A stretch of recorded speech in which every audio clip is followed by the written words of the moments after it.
Okay, revisiting the Sharp GF575 that I put Bluetooth in. If you watched the last video, you'll know I had a hum, a really bad hum on it, which you couldn't hear the music playing, but it was there in the background. So I had a chat with ChatGPT, always a good tool to go to, and it suggested ground loop because I'm drawing power from the boombox. So it said I need to go and get one of these boards here. This board here is power in, power out, but they're not connected directly. They go through this little transformer here, so it's called an isolated power supply. I put that in, and this is the result of putting that in. The hum has gone down by at least 90% in comparison to the first time with the original little buck converter that I had. So I thought to myself, what I'll do is, I've got another Bluetooth board, that's this one here. This has got a headphone socket and a micro USB port for power. I'm going to use the same board, and what I'm going to do is I'm going to connect the wiring that I've got for this, which is tapped onto the input on the, what's it called, not the phono, the line in, and I'm going to see whether or not that hum does go. It may be because of all this excess wire I've got here. I don't know, but I'm going to have a play with it and see if I can get it any lower or non-existent. That's the plan, so let's go. Okay, so I've wired in the new Bluetooth board, and I've actually soldered connections to the switch and to the sockets for the line in, and it works. There's no hum, even on full belt there's no hum, but the problem is when I play a song,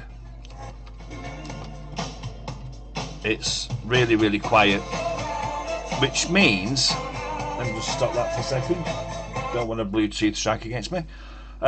So what it means is that that board I took out must have some kind of preamp.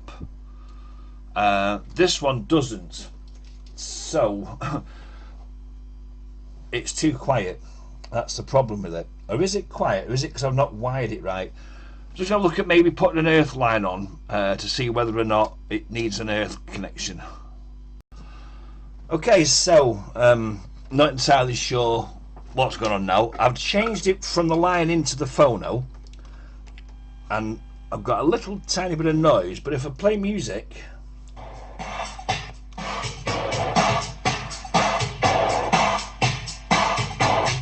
it is louder, and you can hear that noise.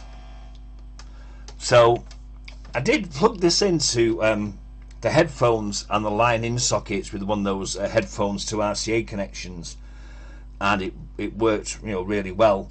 So I'm wondering whether I need to connect it to the headphone socket. Now I have got the lead, so I could theoretically plug in the headphone socket and then just route the cables to the solder points for the phono or the line in and see whether or not I get anything different.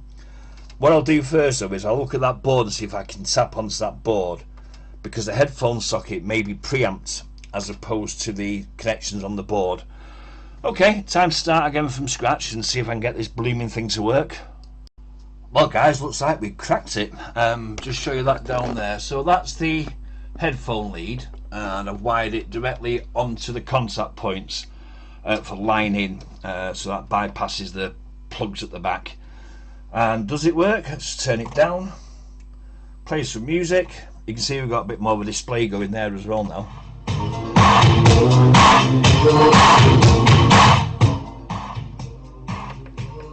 So yes, it's all working.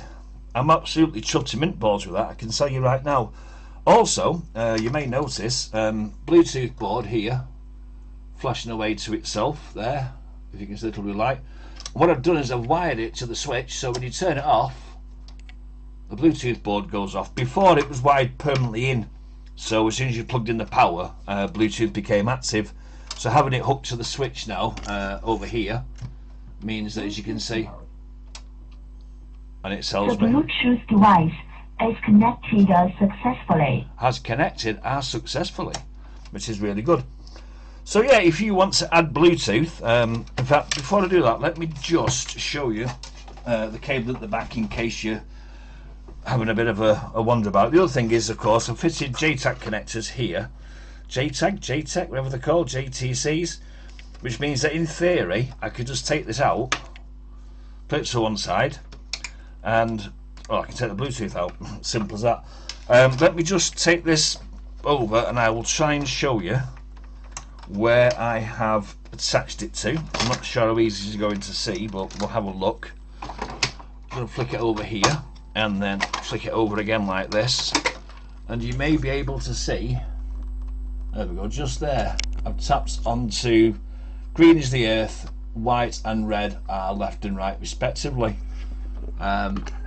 So yeah, I mean, I didn't want it to be a permanent addition, but I thought, you know what, I'm never going to take this apart again, so I figured I might as well hardwire it all in, apart from the power connector and of course the audio connector, which is now on a jack plug. Okay, so the last job is to tidy it all up, and I was trying to find somewhere to put these boards on the back here, but then I realised get some sticky pads and they just fit nicely on the side there, nice and neat and tidy. All the cables all nice and neat and tidy as well. So I've solved it. I put Bluetooth in a 1984 Sharp GF575 boombox. Parts wise, probably about 10 quid all in all from eBay. If I remember, I'll put the links to what I brought. Some come from AliExpress, some come from eBay.